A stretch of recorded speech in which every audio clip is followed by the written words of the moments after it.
Starting a business in university was not my plans.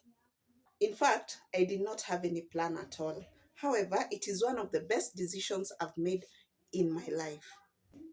In this video, I'll take you behind the scenes on how I juggled between motherhood, relationships, classes, and real life in order to run and achieve what I achieved while I was in campus. If you feel like you have the idea, but then you lack the experience, the time, and the money to start and run a business while also studying, this video is for you. The first question is why? Why did I start a business in university? I had a baby at 20, and that is the time when I was starting my campus. So I had to provide for my son. My parents only gave me accommodation. I had to provide my uh, daycare, diapers, upkeep for the child, and also for my upkeep, transport, and also everything about me. So I had to think fast and think on the ground. My student loan was not enough to cater for me. So the next holiday, long holiday, when I got a chance to work as a salesperson for a jewelry company, I took it very fast, and I took the idea of selling jewelry during the following year. At first, it was not easy because I thought I was an introvert. But then again, I gave it a chance and talked to one of my classmates who was sitting with me during a lecture. And by the end of the lesson, I had 5 customers. They all came, they bought my jewelry. So, here are the steps that I took that I think you can also apply to become an independent single mother while also studying.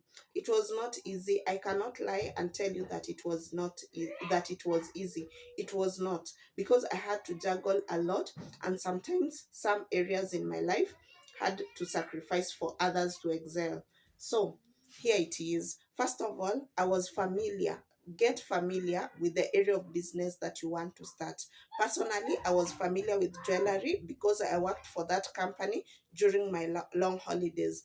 I knew where to outsource, and I also knew who my customers was. So that business was easy for me to start initially and also to run because I knew where I could get the capital.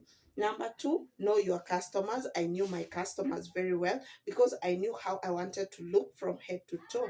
And so, whatever my fashion sense was, is what I would give to my customers.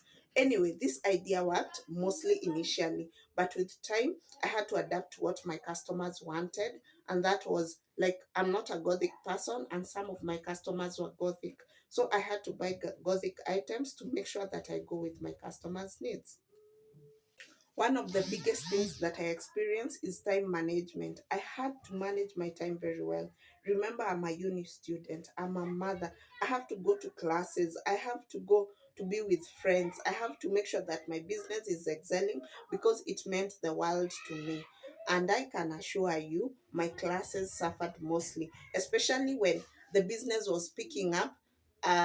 So when I started to make a lot of sales, which were like 5,000 every day, in my country, that is a lot of money. I didn't have any rent to pay because my shop was mobile. So when I saw the money was coming, I sacrificed my classes, and I can tell you, I had to retake two of my courses because of that. So time management was very key. Sometimes I wanted to sell, and I also wanted to go out with friends. So I sacrificed my classes most of the time. I sacrificed time I should have been reading, and that was a downside to this business. However, I still think that you can make in this business because when you know from other people's downfalls, maybe you can check on yourself and not fall on the same trap. The other thing that made me to excel in this business is that I was able at least to put money aside for the business. I was very business minded. So anytime like I needed something for the business, I needed new stock, I was not sleeping on this one. Anytime I needed something new for the business, I made sure to get it.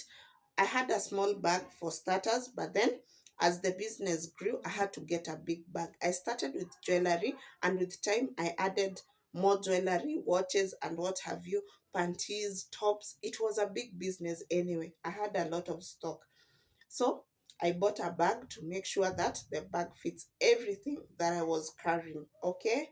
Yeah. So time management is key, and also money management.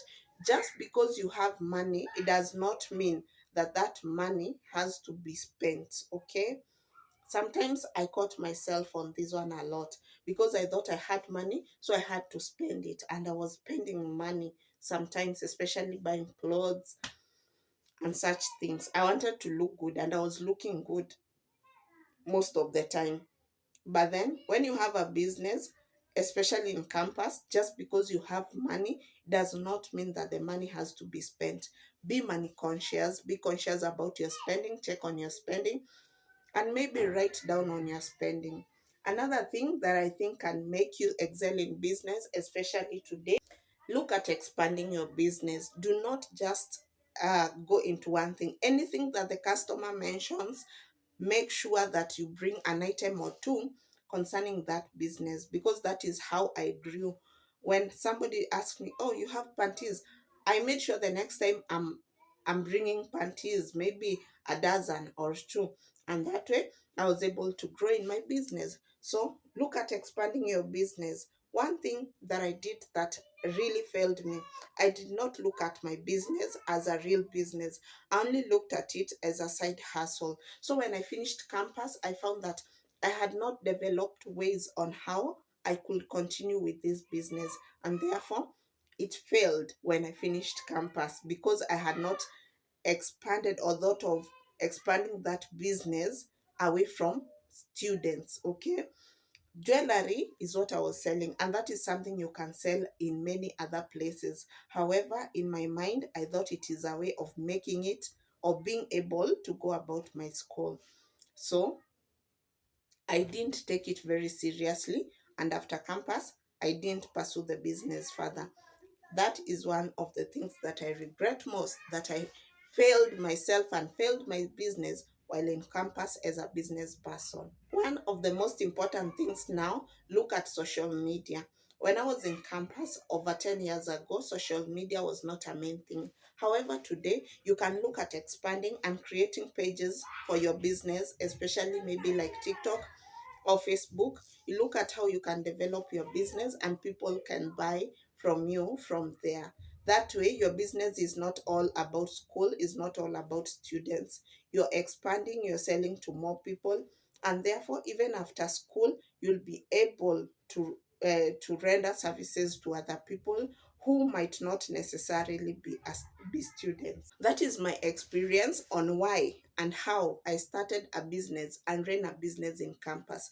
If you're a student, please start a business today, no matter how small. Maybe washing, plating, making people's hair, washing people's clothes, cleaning, selling jewelry, selling clothes, whatever it is, just start today. You might be surprised. Maybe you are not meant to be employed, you can become your own employer. So I wish you all the best, and I hope you explore business on your side.